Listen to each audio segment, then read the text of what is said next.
All right, we got the Eaglemoss Star Trek graphic novel collection. I've been going through these. This is volume 12. Now, there's no rhyme nor reason for the order of these. They kind of go kind of random, but the spines do form this awesome picture across things, which, you know, have volumes of a lot of the Star Trek comics ever made. This actually is the first beginning of like a Star Trek 2009 Abrams-verse reboot that was done, and it was done by IDW. I didn't love the premise. I'm not a huge Star Trek 2009 fan. I like Mike Johnson as a writer. He does a pretty competent job.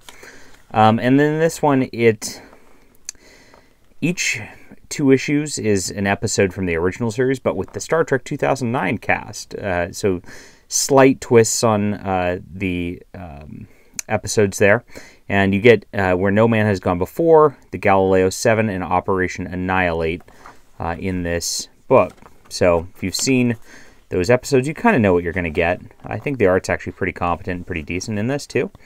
It's just kind of a nice recap of those stories. In the this one, he goes out to the edge of the galaxy, and then of course, like, his crewman becomes a crazy entity who thinks he's a god, and they have to kind of dispose of him. This one, there's some weird jelly creatures that are attaching to people's heads and causing problems. Oops, we're not there yet. There's the disposing of them. There's some, oh yeah, this one was the shuttle. There's like natives they're trapped on the planet. And the natives kind of get at them. You know, so like Uhura and Sulu and Chekhov really weren't a part of the early episodes of the original series, so they play a little bigger role in this sort of thing. And of course, Uhura and Spock have a relationship in the 2009 series, and so, you know, that complicates matters a little bit. But it's decent. Nothing wrong with it. Not my favorite either. Like I said, the art's pretty competent, and the book's all right. There's not really that much of a twist to like where it really matters that much. I mean, they try to advertise it like you really don't know what will happen with these new characters involved, but you kind of do. Is what it comes down to. But they're good adaptations of the episodes. Kind of neat. All right.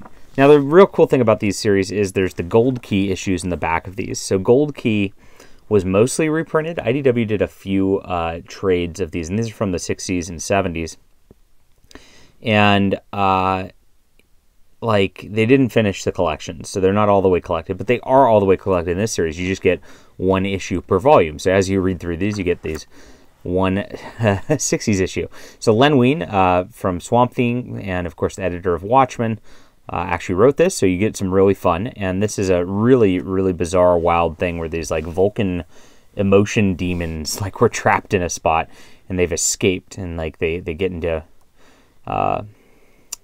some entity that's like on a planet, and that kind of screws with the crew who's down there, is what ends up happening. And so he gets attached to a machine.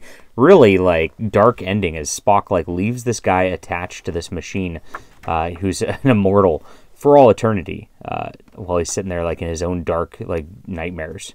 Kind of crazy. But that's what they did, and pretty neat stuff. You get some 60s style art. You know, some of it's okay. Some of it's not the best. The spaceship designs look pretty cool. But really fun issue. This is wild storyline here. And that made the very tame storylines at the beginning of it a nice contrast. So enjoyable stuff. I will call this like a 7.5 out of 10 overall. And I'll continue on to the next volume soon enough. Thanks, guys, for watching. Hope you're enjoying my Star Trek Eaglemoss collection run-through. You know, I read them as I read them. It's there's no sort of schedule for it. And this is it. Hit the like and subscribe button. Let me know what you think about this. Leave a comment down below, and we will get back to you soon.